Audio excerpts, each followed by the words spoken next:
할렐루야. 예수 그리스도 이름으로 하나님 말씀 증거하겠습니다. 우리 다 같이 성경 말씀 신명기 26장 1절부터 11절까지 말씀을 같이 읽겠습니다. 신명기 26장 1절부터 11절까지 말씀을 찾아서 저와 여러분이 한 절씩 교독하겠습니다. 1절. 내 하나님 여호와께서 내게 기업으로 주사 얻게 하시는 땅에 내가 들어가서 거기 거할 때에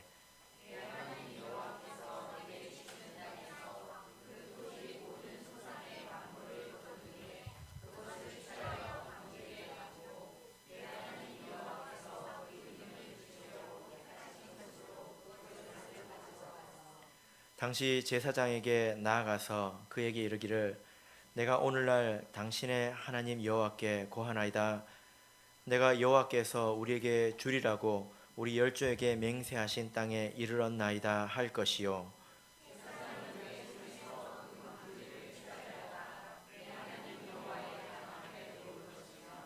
너는 또 내 하나님 여호와 앞에 아뢰기를 내 조상은 유리하는 아람 사람으로서 소수의 사람을 거느리고 애굽에 내려가서 거기 우거하여 필경은 거기서 크고 강하고 번성한 민족이 되었더니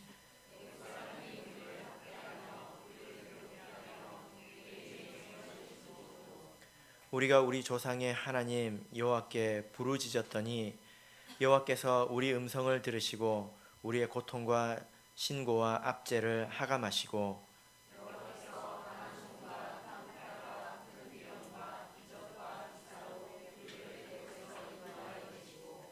이곳으로 인도하사 이 땅 곧 젖과 꿀이 흐르는 땅을 주셨나이다.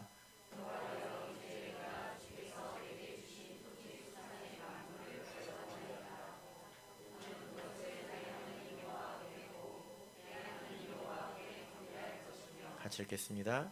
내 하나님 여호와께서 너와 내 집에 주신 모든 복을 인하여 너는 레위인과 너희 중에 우거하는 객과 함께 즐거워할지니라. 아멘. 네, 오늘 이 시간은 인생의 가을이라는 제목으로 하나님 말씀을 증거하겠습니다. 우리 성도님들께서는 어떤 계절을 좋아하십니까? 꼭 가을이라고 말을 해야 될 것 같죠? 제 아내가 추위를 많이 타서 겨울을 가장 싫어하고 그래도 여름을 이렇게 좋게 생각을 했습니다. 근데 올해 생각이 바뀌었어요. 여러분도 잘 아시리라고 생각이 됩니다. 사실 제가 여러분에게 어떤 계절을 좋아하냐 이렇게 여쭤봤는데요. 이것을 묻는 것은 크게 의미가 없습니다. 왜 의미가 없습니까? 어떤 계절을 좋아하더라도 우리는 사계절을 살아야 되기 때문입니다. 우리가 철새는 아니지 않습니까? 철새처럼 자기가 좋아하는 계절을 따라서 살 수 있습니까? 봄을 좋아한다고 해서 봄만 살 수 있고 또 가을을 좋아한다고 해서 가을만 살 수 있습니까? 볼륨을 좀 줄여주세요. 그래서 우리가 어떤 계절을 좋아하든지 간에 우리 옷장에는 사계절을 살 준비가 다 되어 있죠. 너무 줄인 것 같아요. 적당히 해주세요. 자, 이제 찬바람이 붑니다. 너무너무 반갑죠. 하나님께서 하늘에서 에어컨을 틀어주셨습니다. 올여름 너무 더워서 특별히 더 반가운 것 같아요. 우리 성도님들께서 환절기에 건강하시고 또 이제 곧 찾아오는 가을의 풍요를 많이 누리시기를 진심으로 바랍니다. 또 신도회끼리 단풍 구경도 가시고 맛있는 음식도 드시고 드실 때는 꼭 저를 생각해 주시고 그렇게 해주시길 바랍니다. 이것이 하나님께서 우리 성도들에게 주신 삶의 행복 중에 하나입니다. 우리가 인생에도 사계절이 있다 이렇게 이야기를 합니다. 맞습니까? 인생에도 사계절이 있지요. 태어나서 파릇파릇 우리 솔미처럼 성장하는 시기를 봄이라고 할 수 있을 것입니다. 이제 땀 흘려서 열심히 일해야 하는 시기를 여름이라고 할 수 있겠지요. 이제 자녀가 출가하고 또 혹은 퇴직하고 또 삶의 열매를 누리는 시기가 있습니다. 가을이라고 하지요. 그리고 점점 추워집니다. 이불을 덮어도 추워지고 따뜻한 국물을 마셔도 추워지고 이제 다시 올 봄을 기다려야 하는 시기가 옵니다. 겨울이지요. 우리 성도님들께서는 이 인생의 사계절 중에서 어떤 계절이 가장 좋은 것 같습니까? 가을이요. 네, 의미 없다니까요. 의미가 없습니다. 이런 질문 자체가 의미가 없습니다. 내가 어떤 계절을 좋아하더라도 그 계절에 계속 머물 수 있습니까? 나는 봄이 좋아요. 계속 솔미처럼 살아도 됩니까? 그렇게 살 수 있습니까? 얼굴이 이미 솔미가 아니잖아요. 네. 계절이 바뀌면 계절에 맞는 옷을 입어야 하듯이 우리 인생이 바뀌면 그에 걸맞는 삶을 살 줄 알아야 합니다. 예전에 제가 우리 어떤 목자님의 이야기를 들었는데, 그래도 우리나라가 남북으로 좀 길지 않습니까? 거제도에 계시던 그 목자님이, 거제도는 따뜻해요. 가을이었습니다. 그런데 차를 타고 쭉 올라오다 보니까 대전 오니까 너무 춥더래요. 그래가지고 도저히 견딜 수가 없어서 휴게소에 가서 옷을 사가지고 입었다는 이야기를 들었습니다. 계절에 걸맞게 살아야 되겠죠? 그죠? 예. 그런데 사실 많은 사람이 그렇게 살지 못합니다. 이 말을 잘 생각해 보십시오. 항상 여름인 줄 알고요, 또 겨울이 온다는 것을 생각지 못합니다. 그것을 받아들이지 못합니다. 마사 그레이엄이라는 한 무용계의 거장이 있습니다. 저도 처음 이렇게 들어봤는데요. 이분이 얼마나 대단한 분이냐면 무려 75세까지 무용수로 활동을 했습니다. 그래서 사람들이 야, 저 사람은 정말로 열정이 넘친다 하고 감탄을 했지요. 그런데 그것이 정말로 지혜로운 것인지 생각해 보십시오. 인생에는 봄, 여름, 가을, 겨울이 있어야 되는 것입니다. 그 사람이 언제까지 그렇게 무대에 있을 수 있겠습니까? 자기 인생은 항상 여름이어야 된다. 여름에 나만 의미가 있는 것이고 가을에 나는 없고 겨울에 나라는 것은 내가 아니다 라고 생각을 한 것입니다. 그래서 시간이 지나서 이 분도 결국 은퇴를 하게 되었죠. 그런데 그런 삶을 받아들이지 못했어요. 몸이 움직이지 않고 머리가 예전처럼 돌아가지 않고 이런 것을 받아들이지 못했습니다. 그러니까 나같지 않은 거예요. 옛날에는 벽돌도 몇 장씩 번쩍번쩍 들고 그랬는데 지금은 하나만 들어도 허리가 아프고 받아들일 수가 없는 거죠. 그래서 그분이 결국 알코올 중독에 빠졌습니다. 인생을 허망하게 마무리하게 되었죠. 사랑하는 성도 여러분, 봄 그리고 여름의 인생도 내 인생이지만 가을과 겨울도 내 인생이라는 것을 우리가 알아야 합니다. 그래서 우리가 그것을 마땅히 예비하고 준비할 줄 알아야 합니다. 그래서 지금 한번 자기 인생을 돌아보십시오. 지금 나는 어디를 살고 있습니까? 봄입니까? 여름입니까? 가을인가요? 아니면 겨울인가요? 이놈의 여름이 끝날 줄 모릅니까? 어디십니까? 지금 우리가 같은 2018년을 살고 있지만 여기에 보니까 봄, 여름, 가을, 겨울이 다 있는 것 같습니다. 일반적으로 가을이 좋은 계절이지 않습니까? 그죠? 가을이 좋잖아요. 천안교회 가면 얼마나 가을이 좋은지 자기 막내 딸 이름을 가을이라고 지은 분이 계십니다. 이름이 가을이에요. 좋지요. 네. 그러니까 인생의 열매를 거두고 또 누리고 이것을 나눌 수 있는 시기라는 것입니다. 그래서 우리가 오늘은 하나님의 말씀을 통해서 인생의 가을을 사는 법을 배워보도록 합시다. 내가 이것을 받아들여야 합니다. 그리고 겨울을 예비할 줄도 알아야 되겠죠. 하나님께서는 추수 이후에 이스라엘 백성들이 이렇게 해라 저렇게 해라 라고 명령하신 그런 규례들이 있습니다. 이것은 그들이 가을에 해야만 되는 일들이죠. 우리가 이것을 잘 기억하고 우리 인생에 적용한다면 아주 풍요롭고 행복한 그런 가을을 살 수 있습니다. 본문의 말씀으로 돌아가서 우리 같이 보겠습니다. 2절을 읽겠습니다. 2절 같이 읽겠습니다. 시작. 내 하나님 여호와께서 내게 주시는 땅에서 그 토지 모든 소산의 만물을 거둔 후에 그것을 취하여 광주리에 담고 내 하나님 여호와께서 그 이름을 두시려고 택하신 곳으로 그것을 가지고 가서. 하나님께서 이 인생의 가을에, 이 가을에 가장 먼저 하라고 말씀하신 것은 가을이 되면 뭔가 수확하는 게 있지 않습니까? 그 중에 첫 열매를 하나님께 바치라고 말씀을 하셨습니다. 여기에는 곡식이나 열매뿐만이 아니라 사람이나 또 짐승의 첫 번째 자녀까지 포함이 됩니다. 이것을 매년 행해야 됐던 거지요. 매년 이것을 행하면서 배울 줄 알았던 것입니다. 우리가 이렇게 뭔가를 이렇게 바친다고 생각하면 여러분 좀 긴장이 되십니까? 어떻습니까? 그런데 생각해 보십시오. 하나님께 무엇이 부족합니까? 하나님께서 이렇게 첫 열매를 바치라고 하신 것은 누구를 위한 것일까요? 하나님을 위한 것일까요? 하나님은 그것이 없이도 충분히 만족하신 분입니다. 사실 이것은 우리를 위한 것입니다.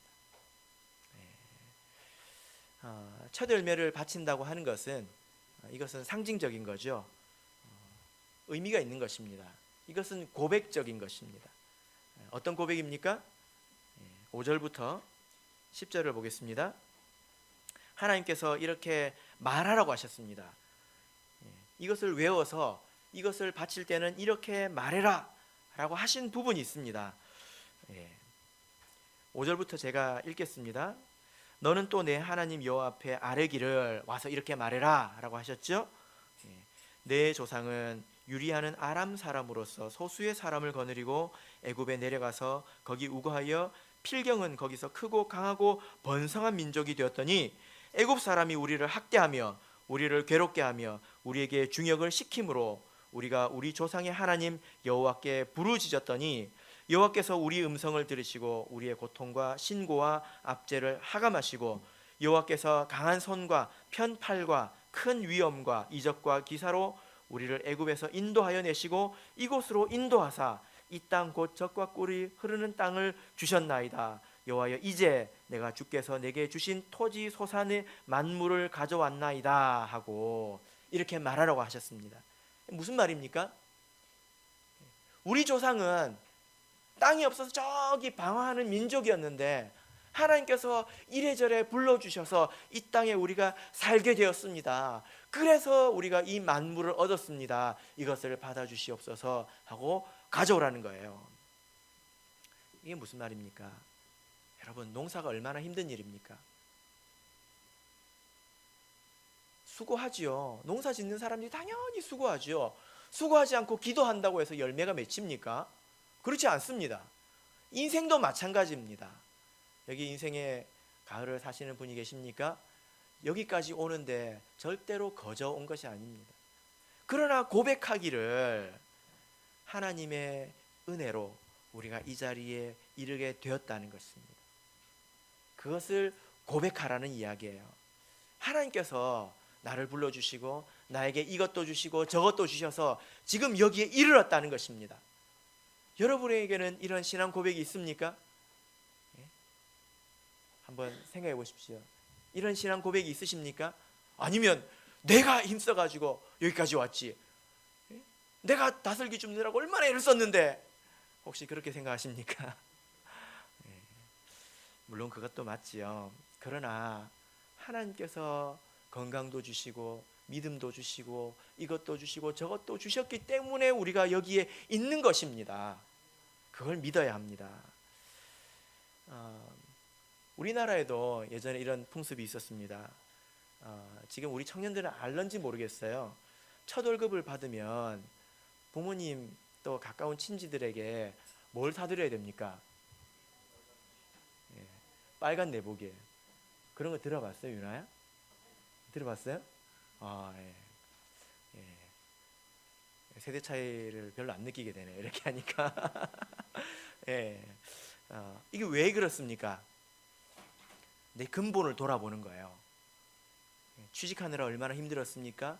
그 월급을 받기 위해서 일하느라 얼마나 힘들었습니까? 그런데 그분들이 나를 기저귀도 갈아주시고 똥도 치워주시고 그렇게 해주시니까 내가 여기에 왔다는 거 아니에요. 그것을 기억하는 것 아닙니까? 그게 사람의 마땅한 도리입니다. 그렇게 할 줄 알아야 사람이지요. 그죠? 지금은 우리가 이것을 규례로 지키지는 않습니다. 가끔 우리 청년들이 월급을 이렇게 첫 월급을 받으면 하나님께 처음 월급을 드리기도 하지요. 또 제가 시골 교회에 있었을 때는 그 수확하는 철이 되면 농사를 짓는 성도님들께서 항상 그 조금씩 가져오셨습니다. 그래서 안식일에 같이 애찬했던 그런 기억이 납니다. 이것을 우리가 11조처럼 꼭 해야 된다고 가르치지는 않아요. 그러나 하나님께서 이스라엘 백성에게는 이걸 매년 하라고 했어요. 매년 꼭 하라고 하셨습니다. 왜냐하면 사람들은 잊어버리기가 쉽거든요. 사람들은 이걸 잊어버리고 살기 너무 쉽기 때문에, 그래서 불신앙적으로 변해버리기 너무 쉽기 때문에 매년 하라고 하신 것입니다. 왜 그러셨을까요? 그렇습니다. 하나님의 은혜를 기억하라는 이야기예요. 하나님의 은혜를 기억하라는 것입니다. 그래서 이것은 감사를 가르치는 것이죠. 제가 집에 가면 아이들한테 인사를 받습니다. 인사를 안 하면 가서 받습니다. 아이가 어리니까 그래요. 그죠? 이걸 가르쳐야 되지 않겠습니까? 하나님께서도 우리 것을 뜯어먹으려고, 누구 집에 얼마나 들었나 이걸 뜯어먹으려고 그러시는 게 아니라 가르치는 것입니다. 그게 우리에게 유익하기 때문입니다. 우리가 인생을 열심히 살다 보면 인생의 열매를 손에 쥐게 됩니다. 우리가 그것을 누리게 되는 거죠. 여러분, 그것은 어디서 오는 것입니까? 물론 우리가 열심히 일했지요. 그러나 하나님께서 은혜로 주신 것입니다. 하나님께서 여기까지 우리를 인도하시지 않았다면 우리가 얻을 수가 없었던 것입니다. 우리가 이런 마음을 품을 때에 우리에게 좋은 게 있습니다. 하나님의 은혜를 감사할 줄 알고 하나님의 은혜를 생각할 때에 우리에게 좋은 게 있어요. 뭐가 좋을까요? 감사하면 사실은 나에게 좋은 것입니다. 왜 좋냐면 첫 번째로는요, 사람이 교만해지지 않아요. 신명기 8장을 보시겠습니다. 신명기 8장 11절을 보겠습니다.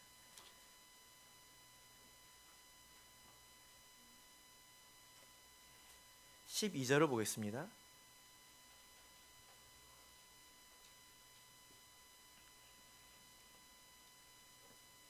신명기 8장 12절 13절 같이 읽겠습니다. 시작.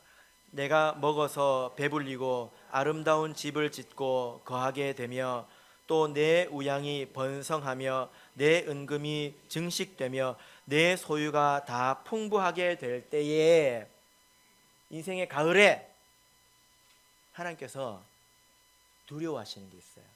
하나님도 이게 두려우시다는 겁니다. 뭐가 두렵습니까? 내 마음이 교만하여져서. 이게 무슨 말입니까? 내가 지금까지 애썼거든요. 내가 지금까지 열심히 살았거든요. 그래서 이것이 나의 힘으로 얻은 것처럼 또 그 재물이 내 힘이 되어서 내가 교만해질 수 있다는 것입니다. 여러분 생각이 어떠십니까? 저는 뭐 짧은 시간이지만 목회를 하면서 가난한 사람도 만나봤고 또 부자들도 만나봤습니다. 그런데요, 부자가 되어서 변하지 않는 사람 거의 없습니다. 가난했다가 부자가 된 사람도 있고 부자였다가 가난한 사람도 있지 않겠습니까? 그런데 부자는요, 티가 나요. 티를 냅니다. 티가 납니다. 그 마음을 지키기가 굉장히 어렵다라는 것을 제가 알았습니다. 그래서 하나님께서 우리로 하여금 교만하지 않기 위해서 이렇게 감사를 가르치는 것입니다. 여러분, 인생을 돌아보십시오. 내가 어떻게 여기까지 오게 됐는지, 누구의 힘으로 여기까지 오게 됐는지 돌아보십시오. 그리고 하나님 앞에서 겸손하고 낮은 마음을 가지십시오. 하나님께서 교만한 자를 대적하신다고 하셨고 그에게 은혜를 베푸시지 않는다고 하셨습니다. 그래서 우리가 하나님께 감사해야 교만을 멀리하게 되지 않겠습니까? 그리고 이 감사하는 마음이 사실 우리에게 좋은 또 이유가 있습니다. 그 감사가 사실 우리를 더 행복하게 합니다. 감사하면 더 행복해집니다. 그런 것 같아요? 아닌 것 같아요? 여러분 이렇게 한번 생각해 보십시오. 여러분이 몸이 아파요. 그래가지고 아무도 몰라줘요. 그래가지고 집에서 전화를 해서 저기 죽집에 전화해서 전복죽을 시켜서 배달을 시켜서 먹었습니다. 그거 하고 여러분이 아픕니다. 목자님이 신방을 다녀갔어요. 좀 있으니까 띵동 하고 뭐가 벨이 울려요. 뭐지? 하고 가서 보니까 목자님이 전복죽을 보내줬어요. 그거하고 같아요, 달라요? 달라요. 제가 경험해봤거든요. 제가 신학생 때 제가 경험을 해봤습니다. 내 돈 주고 사 먹을 수 있어요. 전복을 3마리는 더 넣을 수 있습니다. 달라요. 무엇이 그걸 다르게 합니까? 감사가 다르게 합니다. 이것은 감사한 거죠. 그죠? 우리가 내 인생을 돌아보면서 하나님께서 나에게 주신 은혜를 생각하고 하나님께 감사하고 내 인생의 어떤 것을 받을 때에 이것이 정말로 기쁘고 또한 행복하게 여겨지는 것입니다. 오늘 본문의 말씀으로 돌아가 보십시오. 신명기 26장 11절을 보십시오. 자, 11절 같이 읽겠습니다. 시작. 내 하나님 여호와께서 너와 내 집에 주신 모든 복을 인하여 너는 레위인과 내 중에 우거하는 객과 함께 즐거워할지니라. 하나님께서 뭐 하라고 하셨습니까? 즐거워하라고 하셨습니다. 여러분, 우리 참 하나님을 믿는 성도가 이렇게 맛있는 거 먹고 살아도 됩니까? 참 하나님을 믿는 성도가 이렇게 좋은 옷을 입어도 됩니까? 괜찮습니다. 그것이 지나치지 않으면 그것이 하나님께서 우리에게 누리라고 주신 것이기 때문에 감사함으로 누리면 괜찮습니다. 그러나 그것을 내 힘으로 얻은 것처럼 그렇게 착각은 하지 마십시오. 그러면 기쁨이 달아날 것입니다. 하나님의 은혜가 달아나게 될 것입니다.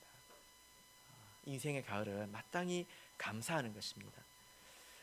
우리 11절을 다시 한번 읽어보겠습니다. 11절 시작. 내 하나님 여호와께서 너와 내 집에 주신 모든 복을 인하여 너는 레위인과 너희 중에 우거하는 객과 함께 즐거워할지니라. 이렇게 즐거워하는 것이 감사 안에서 즐거워하는 것이 하나님의 뜻이지만 여기에 조건이 하나 있습니다. 어떤 조건이 있습니까? 어떻게 즐거워해야 합니까? 함께 즐거워해야 합니다. 누구와 함께 즐거워해야 합니까? 너희 중에 레위인과 너희 중에 우거하는 객과 함께 즐거워하라, 이렇게 말씀하고 있습니다. 신명기 24장 19절을 보겠습니다. 이것은 하나님의 명령인데요, 신명기 24장 19절에서 22절, 인생의 가을을 보내시는 우리가 꼭 기억해야 되는 것입니다. 신명기 24장 19절에서 22절을 같이 읽겠습니다. 시작. 내가 밭에서 곡식을 베일 때에 그 한 못을 밭에 잊어버렸거든 다시 가서 취하지 말고 객과 고아와 과부를 위하여 버려두라. 그리하면 내 하나님 여호와께서 내 손으로 하는 범사에 복을 내리시리라. 내가 내 감람나무를 떤 후에 그 가지를 다시 살피지 말고 그 남은 것은 객과 고아와 과부를 위하여 버려두며 내가 내 포도원에 포도를 딴 후에 그 남은 것을 다시 따지 말고 객과 고아와 과부를 위하여 버려두라. 너는 애굽 땅에서 종되었던 것을 기억하라. 이러므로 내가 너에게 이 일을 행하라 명하노라. 명하노라. 무엇을 명하셨습니까?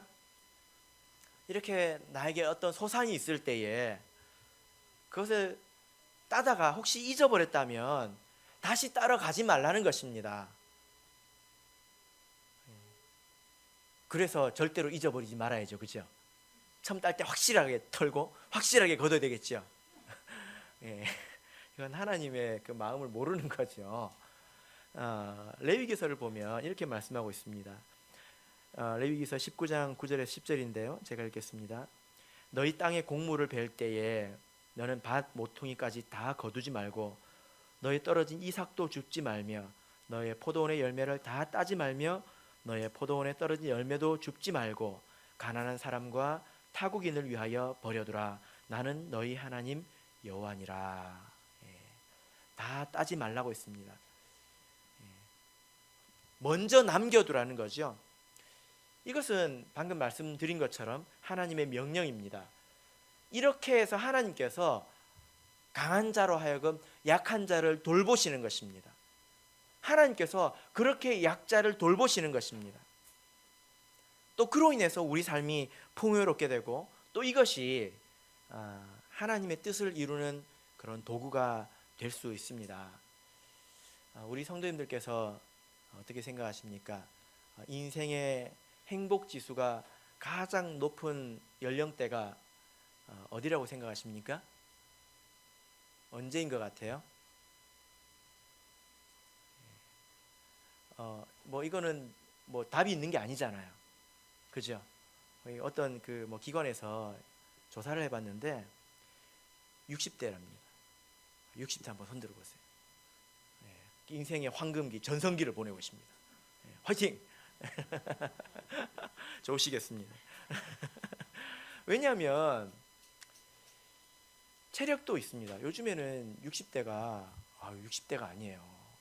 제가 조기 축구회를 하는데요, 막 날라다니십니다. 정말로요. 그리고 재력도 그래도 있습니다. 그래도 재력이 있습니다. 그리고 인생에 대한 각종 그런 경험이 있지요. 그리고 지식이 있지 않습니까? 그러니까 인생을 정말 인생답게 풍요롭게 그런 살 수 있는 모든 준비가 그래도 가장 내 인생에서 잘 되어 있는 때가 60대랍니다. 제가 보기에 50대 후반에서 70 그 전후로 아닌가 싶어요. 그러니 하나님 말씀은 혼자 누리지 말라는 거예요. 혼자 누리지 말고 같이 누리는 법을 찾으라는 것입니다. 근데 우리가 이렇게 나누는 거를 잘 못해요. 마음은 있는데 잘 못합니다. 어떤 사람은 이렇게 나무를 요만큼 캐가지고도 잘 나누는데 나는 그걸 하고 싶은데도 잘 못합니다. 그러니까 해보셔야 돼요. 누가 처음부터 잘합니까? 그죠? 그래서 조금씩 나눠 버릇해야 합니다. 구제하고 연약한 사람들을 돕는데도요, 지혜가 필요한 거예요. 그 사람들의 마음이 다치지 않도록 또 이것이 덕이 되도록 지혜가 필요합니다. 이것도 경험이 필요합니다. 요령이 필요하다는 거예요. 그런데 우리에게 마음이 없으면 이런 일을 어떻게 하겠습니까?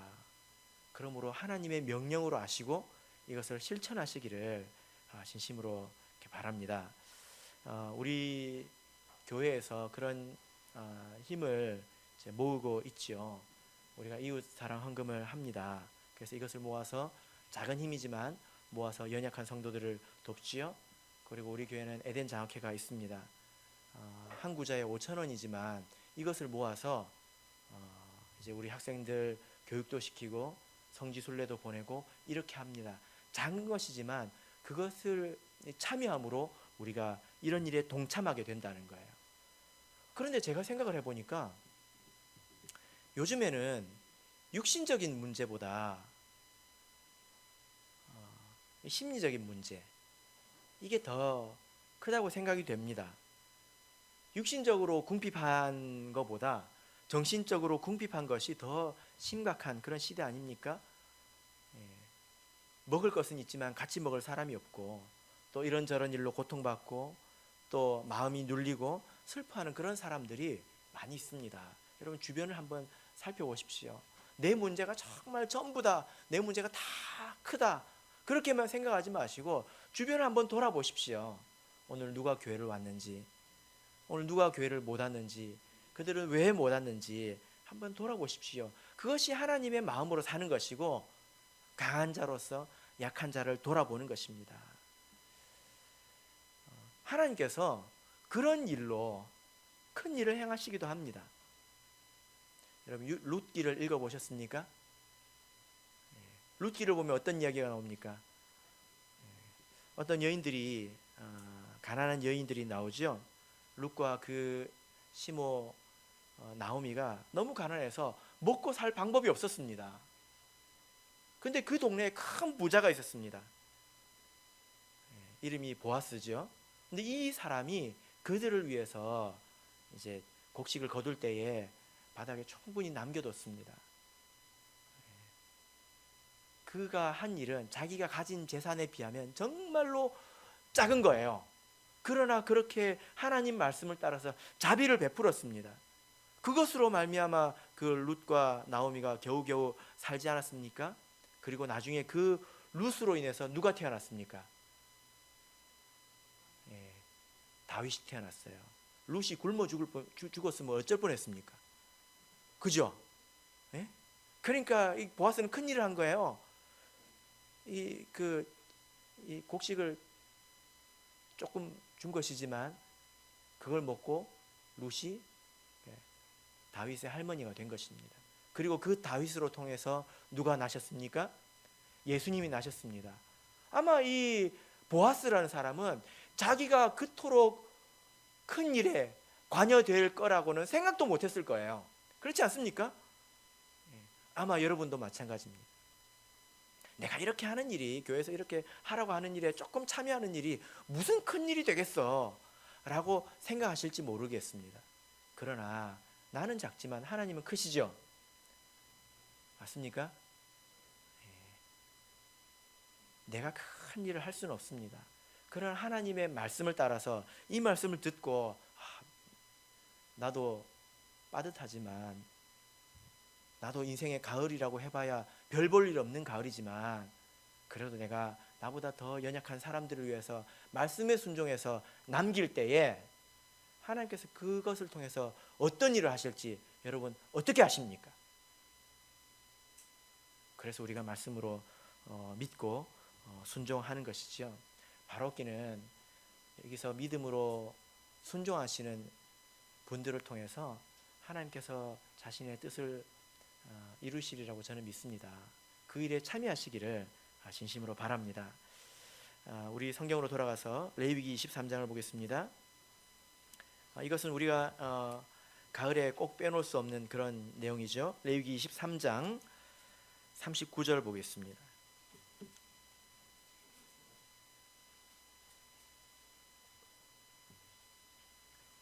레위기 23장 39절에서 43절, 네, 우리 같이 읽겠습니다. 39절 시작. 너희가 토지 소산 거두기를 마치거든 7월 15일부터 7일 동안 여호와의 절기를 지키되 첫날에도 안식하고 제8일에도 안식할 것이요, 첫날에는 너희가 아름다운 나무 실과와 종려 가지와 무성한 가지와 신의 버들을 취하여 너희 하나님 여호와 앞에서 7일 동안 즐거워할 것이라. 너희는 매년 7일 동안 여호와께 이 절기를 지킬지니 너희 대대로의 영원한 규례라. 너희는 7월에 이 일을 지킬지니라. 아멘. 43절까지죠. 같이 읽겠습니다. 시작. 너희는 7일 동안 초막에 거하되 이스라엘에서 난 자는 다 초막에 거할지니 이는 내가 이스라엘 자손을 애굽 땅에서 인도하여 내던 때에 초막에 거하게 한 줄을 너희 대대로 알게 함이라. 나는 너희 하나님 여호와니라. 아멘. 하나님께서 이렇게 인생의 가을에 또 명하신 것이 있습니다. 이스라엘 백성이 이렇게 추수를 하게 되면 창고가 가득 차지 않겠습니까? 그러면 뭐 해야 됩니까? 삼겹살 구워 먹어야죠. 그죠? 이제 창고가 가득하니까 뭐라고 말 좀 해보세요. 뭐라도 해야 될 거 아닙니까? 예. 무한하게 그러시면 안 됩니다. 하나님께서 이렇게 풍족하고 만족할 때에 멀쩡한 집을 두고 일주일 동안 밖으로 나가라고 하셨습니다. 그리고 그 길바닥에 초막으로 집을 짓고 거기서 7일 동안 살라고 하셨습니다. 이것이 초막절이죠. 창고에 저장하고 나서 지킨다고 해서 수장절이라고도 합니다. 초막절이라고도 하지요. 하나님께서 이렇게 시키신 것은 광야에서 초막에 살았던 그 시절을 기억하도록 하시는 것입니다. 여러분, 초막에 이렇게 일주일간 있으면서 손꼽아 기다리는 것이 뭘까요? 뭘까요? 집으로 돌아가는 날이죠. 그렇습니다. 아무리 초막이 훌륭해도 집에 비하면 누추하지요. 비교할 수가 없지요. 그래서 이 7일 동안 그 어떤 사람도 초막에 인테리어 하지 않습니다. 초막 바닥을 대리석으로 꾸미지 않습니다. 초막 벽에다가 실크 벽지를 바르지 않습니다. 이것은 어리석은 짓이죠. 왜 그렇습니까? 곧 집으로 돌아가기 때문입니다. 그리고 초막은 아무리 꾸며도 초막이기 때문입니다. 한번 생각해 보세요. 누가 자기 초막으로 초대를 했습니다. 갔더니 바닥이 대리석이에요.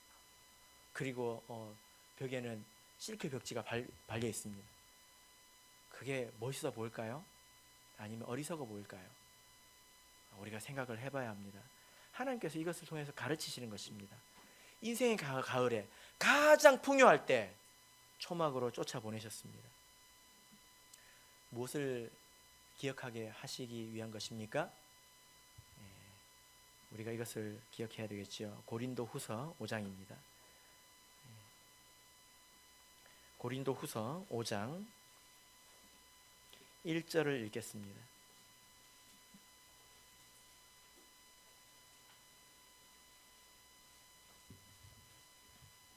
고린도 후서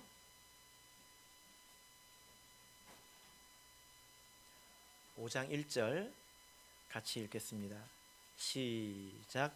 만일 땅에 있는 우리의 장막집이 무너지면 하나님께서 지으신 집 곧 손으로 지은 것이 아니요 하늘에 있는 영원한 집이 우리에게 있는 줄 아나니. 지금 우리가 사는 이 인생이 바로 초막이라는 것입니다. 가을이 되어서 우리 인생이 아무리 풍요롭고 아무리 인생이 좋아 보여도 이것은 초막이에요. 그리고 초막은 꾸며도 초막이라는 것입니다. 우리는 반드시 하늘에 있는 영원한 초소로 가야 된다는 것입니다. 이것을 거부할 수 있습니까? 이것을 막을 수 있습니까? 그 누구도 인생의 겨울이 오고 또 사계절이 끝나는 것을 막을 수가 없습니다. 그것을 기억하라는 거예요. 우리 성도님들께서 잘 아시겠지만 우리 현순환 형제님께서 소천하셨습니다. 저는 처음 이렇게 가서 배웠을 때부터 굉장히 수척하셨는데요. 추억이야 저보다 여러분들이 더 많지 않겠습니까? 제가 장례식장에 가서 그분의 온전한 얼굴을 영정으로 처음 봤습니다. 그 얼굴을 보니까 저분에게도 저런 시절이 있었구나, 힘이 넘치던 시절이 있었구나, 이걸 제가 느낄 수 있었습니다.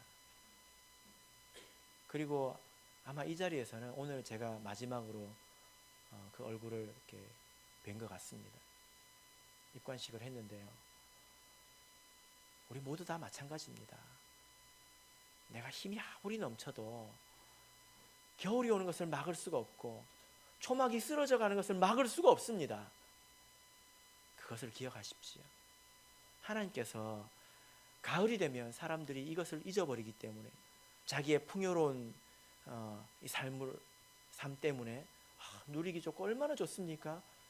그래서 이것을 잊어버려서 오히려 영원한 생명을 준비하지 못하고 살아가지 못하기 때문에 이렇게 내어 쫓으신 것입니다. 사랑하는 성도 여러분, 세상의 이 농사에는 내년이 있지만 우리 인생의 농사는 다음 농사가 없지요. 우리가 하나님 말씀으로 그리고 또 우리 성도의 죽음으로 지혜를 얻어야 합니다.